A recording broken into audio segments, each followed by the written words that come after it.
ভাইরা আমার, বন্ধুরা আমার, বলল যুবক রে, তোর পরনের পায়জামাটা খুলে দে। যুবক আকাশের দিকে মুখ করে বলে, আল্লাহু আল্লাযী ফিস সামাই ইলাহুন ওয়া ফিল আরদি ইলাহুন ওয়া হুয়াল হাকীমুল আলীম। হে আকাশের মালিক, হে জমিনের মালিক আল্লাহ, সব দিয়ে দিয়েছি, এদের পেট ভরেনি। আল্লাহ গো, আমার পরনের পায়জামাটা খুলে নেয়। ইন্নাল ইজ্জাতা লিল্লাহি জামিয়া, নিশ্চয় তুমি আমার ইজ্জত রক্ষা করবে আল্লাহ। আমি জানি ইব্রাহিমকে যখন নমরুদ আগুনে ফেলে, ইব্রাহিমের গায়ের জামা খুলে উলঙ্গ করে দিয়েছিল। লক্ষ মানুষের সামনে যখন ইব্রাহিমকে উলঙ্গ করে দিল, তখন বেদুইন এর কার হাতে? আল্লাহ বলছে আমার হাতে। হায়াত কার হাতে? বলে আমার হাতে। মরণ কার হাতে? তোমার আল্লাহর হাতে। তাহলে আল্লাহ বলো, লক্ষ মানুষের সামনে আমাকে উলঙ্গ করলো বেদুইন, আমি তোমার দলে ছিলাম না, বেদুইনের দলে ছিলাম। আল্লাহ বলে আমার দলে ছিলে। তাহলে আল্লাহ বলো আমি ন্যাংটো কেন হলাম? মহান আল্লাহ বলে, ইব্রাহিম দুঃখ করো না বন্ধু, আমি বুঝি তোমার মনের কথা। কাল হাসরের দিনে বিচার হইবে কঠিন, কাল হাসরের দিন বিচার হইবে কঠিন। সেই দিন তোমাকে আমি কাপড় পরা অবস্থায় হাসরের ময়দানে তুলব। নারায়ে তাকবীর। যুবক বলে, আল্লাহ তোমার নবীকে যখন কাফেররা উলঙ্গ করেছে, আমি তো একজন নবীর উম্মত, আমার হতে পারে আল্লাহ। অসবিরু লিল্লাহ, আমি সবর করে নিলাম। 32 বছরের টাটকা যুবককে উলঙ্গ করে দিল। সবাই হাততালি দেয় আর মুসলমান হবি। হে মুসলমানের বাচ্চা, তোর কি অবস্থা করলাম দেখ। যুবক প্রাণ বলে ছুটতে মায়ের কাছে গেল। জেনে রেখে দেন, ওই ব্যক্তির কাছে সন্তান কোনোদিন বুড়ো হয় না, মা আর আব্বার কাছে।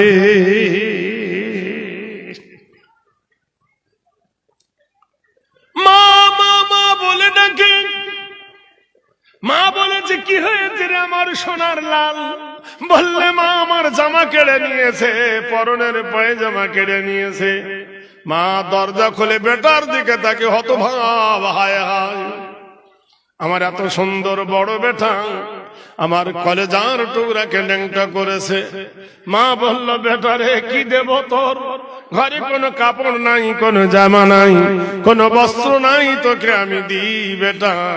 আমার ছেঁড়া কম্বলটা কোমরে জড়িয়ে নে বেটারে, এটা শীতের সময় গায়ে দি, গরমের সময় পেড়ে আমি ঘুমাই, এছাড়া আর কোনো বস্ত্র নাই।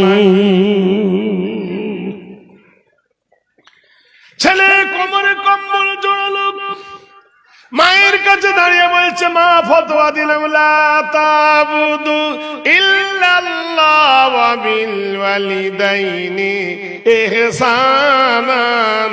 আল্লাহ ছাড়া কারো ইবাদত করো না, আল্লাহ ছাড়া কারো উপাসনা করো না।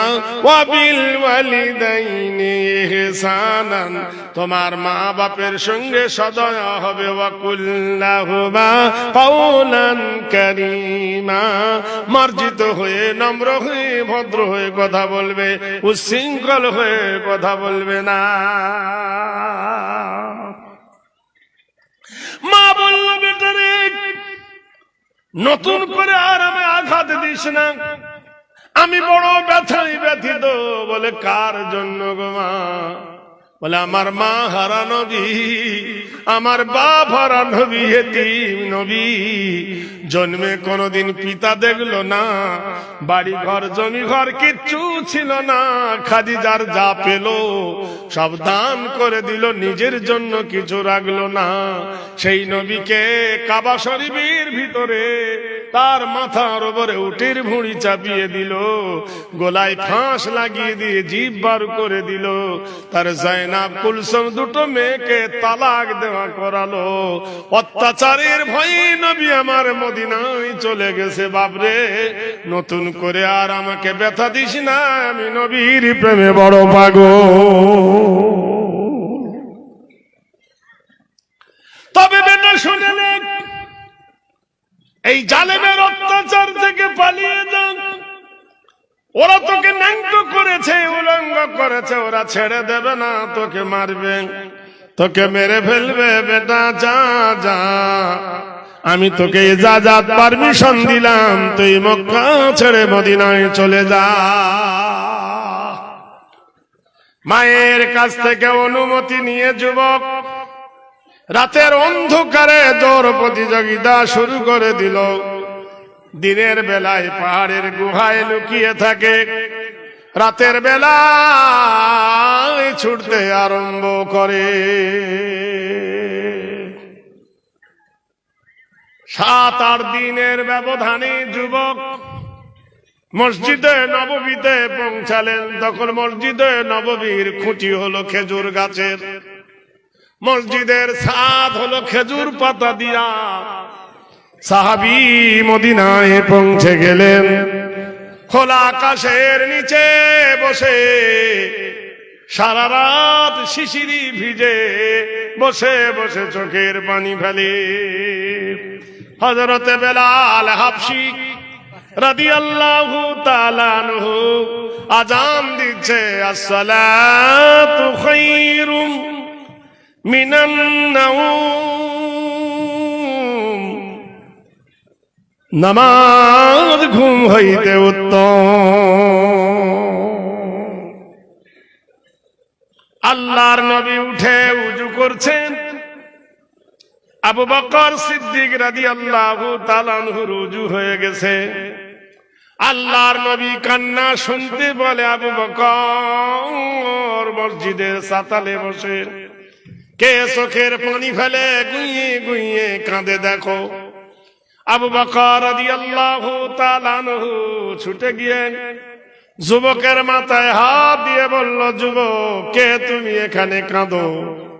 যুবক জোরে কেঁদে উঠে বলল, বন্ধুরে আমার ব্যথা তোমাকে বলা যাবে না, আমার দুঃখের কথা তোমাকে বলা যাবে না, আমি বড় ব্যথার ব্যথী, আমার ব্যথার হবে না তুমি সাথী, তুমি আমাকে বিরক্ত না করে আল্লাহর নবীকে ডেকে দাও। আবু বকর সিদ্দিক আকবর রাদিয়াল্লাহু তাআলা আনহু ছুটে গিয়ে বললেন, হে নবী, যে ব্যক্তি বসে বসে কান্দে গো নবী, সে আপনার দিদার চায়। আল্লাহর নবী বললেন, যে কি অবস্থা আছে? যুব আবু বকর বলে, ইয়া রাসূলুল্লাহ, গায়ে কোনো জামা নাই, ইয়া নবী আল্লাহ, পরনে কোনো কাপড় নাই। আল্লাহর নবী গো খেজুর গাছের পাতা আর কম্বল জড়িয়ে খালি গায়ে বসে আছে মসজিদে নববীর ছাতালে। আল্লাহর নবী ব্যথার ব্যথী সাম্যবাদী নবী আমার কেঁদে উঠলেন। আবু বকর বলি, ইয়া রাসূলুল্লাহ, তার কাছে আমি পৌঁছালেন না, আপনি কাঁদেন কেন? আল্লাহর নবী বললেন, আবু বকর রে, গায়ে জামা নাই, পরনে পায়জামা নাই, গায়ে কোনো শীত বস্ত্র নাই। এই শীতের সময় ঠান্ডাতে যে খালি গায়ে বসে থাকে, ইহা দেখে কি বুঝতে পারো না আমার মক্কার কোন বিতাড়িত মুসলমান হবে? বিশ্ব নবী আর দেরি না করে, রহমতের কান্ডারি আর বিলম্ব না করে যুবকের কাছে গেলেন। যুবকের মাথায় হাত দিয়ে বলল, বন্ধুরে কে তুমি? যুবক বলে, বিরক্ত করো কেন? আমি এতিম নবী, মাহারা নবী, সর্বহারা নবী, আল্লাহর হাবিবের সঙ্গে দেখা করতে চাই।